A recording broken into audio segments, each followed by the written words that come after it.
Amy Winehouse I really wanted to talk with, but it was very sad. There's a stigma that's on me because I'm on television, like I like celebrities or something, but I just like music. Everybody looks at addicts different, and maybe we all need to talk amongst ourselves and get on the same page. Because when you take an addict and you present it to a minister, they go, oh, that person has a lack of faith and they have no God in their life. You give it to a psychiatrist, they go, oh, they're bipolar and they have, dysthymia, which is depression, chronic depression. And so that's why they do it. And the addiction people say, well, they're just addicts and they need to go to 12-step meetings and not use and do this. And I think that's a pretty simplistic way of looking at it. And then you have the judicial saying these people are a criminal element and they need to be locked up. So if everybody's on these counterintuitive kind of ideas about what is the problem, there's something much more deadly in America, much more deadly than drugs. It's going to throw our healthcare system into a whirling dervish in the next 20 years, and that is obesity. They're both behaviors that are interactive. I use obesity not to pick on the obese or anything, but because somebody has to eat in order to become that big.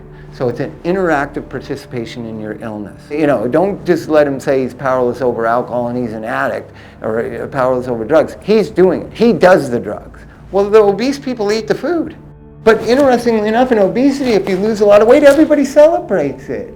Everybody's so happy. They have TV shows about, oh my God, the biggest person who lost the biggest amount of weight, right? But, our patients on our show just get all this negative, oh, they just want to be famous. You never get negativity towards America's Biggest Losers. I'm against this kind of attitude that drug addicts are morally weak or stupid or need to grow up or all this kind of stuff. They have a disease. It's problematic. It has causation and treatment. There's all this negative attitude towards addicts, and there's an embarrassment by getting well from it. One of the things about the Chili Peppers addiction story is that we all love each other very, very much. I mean, we all come from very dysfunctional backgrounds, and we kind of found each other right here on Hollywood Boulevard like 30 years ago. And so we were all kind of friends, and John came along later, was like a little brother to us. So what happened was I tried to be sober by example and always be available, but I'm not going to sit around and tell you what you're doing is right or whatever. And so through that relationship comes a trust. Like, you know what Bob's going to say. Anthony called me on his last run, and I go, where are you? And he said, I'm in Laguna Beach. And I go, dude, maybe you should just move to Memphis.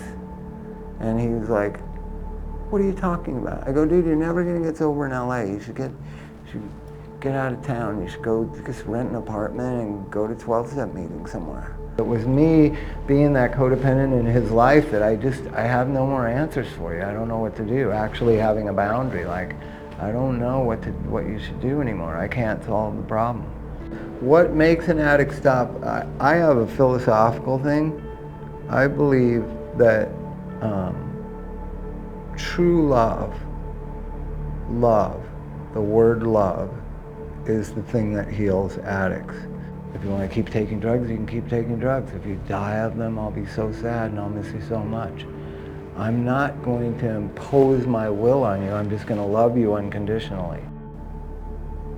My son was worried that I was going to die.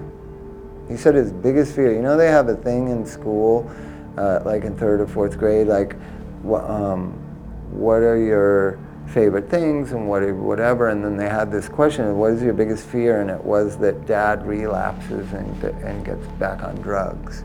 A lot of people who relapse repeatedly, if you really hear their stories, they didn't get sober and are going to another treatment center. I was in 24 treatment centers. Whether you stay sober or not has very little to do with that experience. It has to do with what you do the day you get out and the day after and the day after. But I was told when I got sober, it's your mouth and your hands and your feet, and you decide what you do with it. I think it was the first time in years I had heard about personal responsibility. That's how I heard it. the reason why our field is kind of a subject du jour is we're challenging other fields. Prescription drugs are readily available. Every kid has access to them. Adderall, Xanax, Klonopin, Vicodin. And what they do is they change the route of administration. Kids take pills that have time release and smoke them on tinfoil so the time release burns off.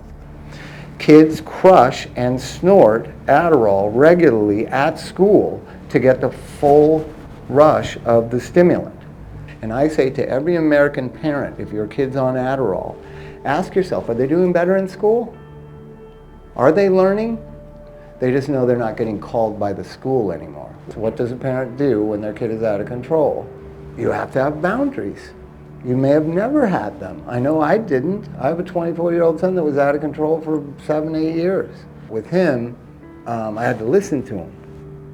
Not tell him, but listen to him. What is he saying to me? What is he saying verbally, and what is he saying in his actions? So the narcissism of the parent has to be put aside for the betterment of the child. We need to ask ourselves, what do we need to do in order to raise children better, to have better communities? You know what pissed me off the most in the last 20 years, and a lot of things have pissed me off?